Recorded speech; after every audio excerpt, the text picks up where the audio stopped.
রাস্তার একটা কুকুরেরও দাম আছে, কিন্তু একজন প্রবাসী যখন দেশে এসে অচল হয়ে যায় তার পরিবারের কাছে সেই দামটুকু সে পায় না। প্রবাসী করে সবাই স্বার্থের জন্য কাছে টাইনা নেয়, স্বার্থের জন্য ভালোবাসে। স্বার্থ ফুরিয়ে গেলে প্রবাসীর কোনো দাম নাই। আমার মা নাই, বাপও নাই, আমি আমার এই দুইটা ভাইরে বাপের মতো ভালোবাসছি। ভাবি তোমগর আমি আমার মায়ের জায়গায় বহাইছি। দূর প্রবাসে কত কষ্ট করছি, কোনোদিন তোমগরে কিছু বুঝতে দেই না।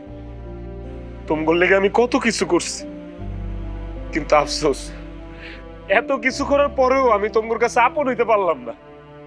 আমি বিয়ার জন্য আমার সাথে করে যত সোনা দানা গয়না কসমেটিক্স যা যা নিয়ে আসছি সব এই দুইটার মধ্যে আছে। আমি এগুলো সব তোমার করে দিয়ে দেব, রাখো তুমি। এখন এগুলো আপনি কর, কারণ আপনি তো ভাই দরকার নাই, আপনার দরকার অর্থ সম্পদ টাকা পয়সা সোনা গয়না।